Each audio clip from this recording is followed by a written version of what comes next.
શ્રી ગોવર્ધનનાથ કી જય.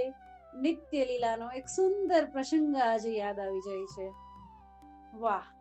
શ્રી ઠાકોરજી શ્રી स्वामिनी ने वायदो आपे छे कि प्यारी जू आज हम आपकी निकुंज में पधारेंगे.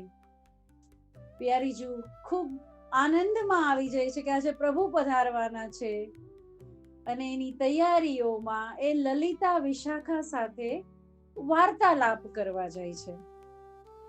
કાલ કહી દઉં, સખત ઉષ્ણકાલ હતો, ખૂબ ગરમી હતી.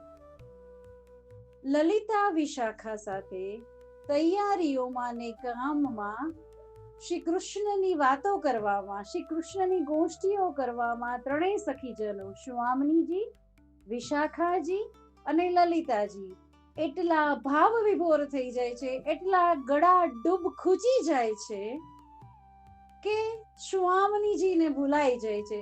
આ લીલા છે સખીજનો, આ લીલા કરવાની છે. સ્વામિનીજીને ભૂલાઈ જાય છે કે આજે પ્રભુ નિકુંજમાં પધારવાના છે, પ્રભુની વાતોમાં જ લીન છે. સમય થાય છે, જે મળવાનો વાયદો કર્યો હતો એ સમય આવે છે અને પ્રભુ સ્વામિનીજીની નિકુંજમાં પધારે છે. સ્વામિનીજી નિકુંજમાં નથી, એ શ્રી કૃષ્ણની વાતો કરવામાં, કામની તૈયારી માટે ગયેલા ત્યાં લલિતા વિશાખા સાથે લીન છે. પ્રભુ પધારે છે ત્યાં કે હમણાં સ્વામિનીજી આવશે, હમણાં પ્યારીજુ આવશે, હમણાં લાડલીજુ આવશે. સમય વીતતો જાય છે. સ્વામિનીજી અહીંયા વાતો કરવામાં લીન છે. સખત ઉષ્ણ કાલ છે સખીજનો. પ્રભુને ખૂબ શ્રીઅંગોમાં ઉષ્ણતાથી કષ્ટ પડી રહ્યો છે. પ્રસર વેદના બિંદુઓ શ્રી પ્રભુના અંગે અંગમાંથી ટપકી રહ્યા છે, પણ પ્રભુ ખૂબ સ્મિત સાથે શ્રી સ્વામિનીજીની રાહ જોઈ રહ્યા છે. એ હર્ષામાં શું થાય છે? શ્રી યમુનાજી ત્યાંથી પધારતા હોય છે અને શ્રી યમુનાજી પોતાના પ્રાણ પ્રિય એવા શ્રી કૃષ્ણની કષ્ટ જાણી જાય છે. શું કરે છે શ્રી યમુનાજી? શ્રી યમુનાજી શ્રી ઠાકોરજીને પોતાની નિકુંજમાં પધરાવીને લઈ જાય છે. કષ્ટ જોઈ નથી શકતા તો પ્રભુને પધરાવી અને પોતાની નિકુંજમાં લઈ જાય છે. ઉષ્ણકાલ છે, કેવી નિકુંજ સિદ્ધ કરી છે શ્રી યમુનાજીએ. સફેદ, સફેદ અને સફેદ. સફેદ પીછવાઈઓ છે, મોગરા, સફેદ ગુલાબ ના શિંગાર રચ્યા છે. સફેદ બિછાવન છે, સફેદ ઝરણાઓ વહે છે, એમાં સફેદ હંસ છે, સફેદ સસલાઓ આમ તેમ કૂદી રહ્યા છે, સફેદ વૃક્ષો છે, સફેદ પુષ્પો છે, સફેદ ફુવારાઓ છે, સુગંધ આવી રહી છે જલમાંથી, શીતલ સુગંધ. ફુવારાઓ કર્યા છે, હંસ, બતક, સફેદ કમળના પુષ્પો નદીઓના ઝરણાઓમાં છે.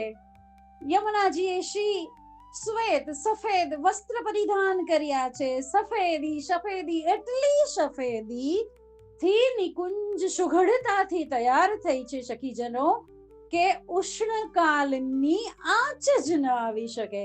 સફેદ સામગ્રીઓ ત્યાં બિરાજે છે, સફેદ પાત્રો બિરાજે છે અને સુંદર પ્રભુની સેવા કરી રહ્યા છે. મેં તો યુગલ સ્વરૂપે જોયા શ્રી યમુનાજી રે. શ્રી યમુનાજી અને શ્રી ઠાકોરજી વિહાર કરી રહ્યા છે, સુંદરતાથી પ્રભુની સેવા કરી રહ્યા છે અને એ હર્ષામાં શું થાય છે? શ્રી સ્વામિનીજીને યાદ આવે છે કે પ્રભુ પધારવાના છે. સ્વામિનીજી બે બાકડા બની જાય છે અને દોડે છે, દોડ લગાવે છે કે મારા ઠાકોરજી પધાર્યા હશે, મારા પ્રભુ પધાર્યા હશે મારી નિકુંજમાં. અને એ જે દોડવાનો પહોંચવાનું થાય છે ત્યાં નિકુંજમાં જોવે છે કે પ્રભુ નથી. આજુબાજુ સખીજનોને પૂછે છે કે શ્યામ ક્યાં છે, કૃષ્ણ ક્યાં છે? તો વાતની ખબર પડે છે કે શ્રી યમુનાજી આવ્યા હતા, પધરાવી ગયા છે. શ્રી સ્વામિનીજી યમુનાજીની નિકુંજ તરફ ચાલ્યા છે.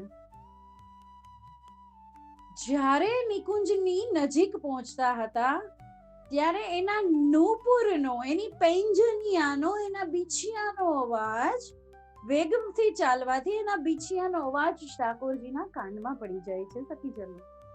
એ છન છન નાદ સાંભળીને શ્રી ઠાકોરજી સમજી જાય છે કે સ્વામિનીજીના નૂપુરનો, સ્વામિનીજીના પૈંજનિયાનો અવાજ છે આ. તરત શ્રી યમુનાજીને કહે છે, શ્રી યમનેજુ સાવધાન, स्वामिनी पधार रही है, प्यारी जो आ रही है. श्री यमुना जी ને પ્રભુને વિનંતી કરે છે, પ્રભુ બચાવી લ્યો. જવાનું હતું સ્વામિનીજીની કુંજમાં અને શ્રી યમુનાજી વચ્ચેથી પધરાવી આવ્યા છે, તો યમુનાજી શ્રી ઠાકોરજીને વિનંતી કરે છે, પ્રભુ બચાવો. શ્રી યમુનાજીને કહે છે શ્રી ઠાકોરજી કે આપ ચિંતા ના કરો, આપ મારી અંદર પધારી જાઓ. શ્રી યમુનાજી શ્રી ઠાકોરજીની અંદર ભીતરમાં પધારી જાય છે. સ્વામિનીજી આવે છે, જોવે છે પ્રભુ તો એકલા છે, યમુનાજી દેખાતા નથી. આજુબાજુમાં જોવે છે, સફેદ ઝરણાઓ, સફેદ બતક, સફેદ સસલાઓ, સફેદ સામગ્રી, સફેદ પીછવાઈ અને આટલી શીતલતા જાણી જાય છે અને કહે છે, યમનેજુ બહાર પધારો, मैं क्रोध में नहीं हूं. સ્વામિનીજી જરાય ક્રોધ નથી કરતા, કેમ કે સ્વામિનીજી શ્રી યમુનાજીનો ભાવ હંમેશા જાણે છે કે એ યુગલ સ્વરૂપના સુખ કાજે જ શ્રી યમુનાજીના વિચારો હોય છે.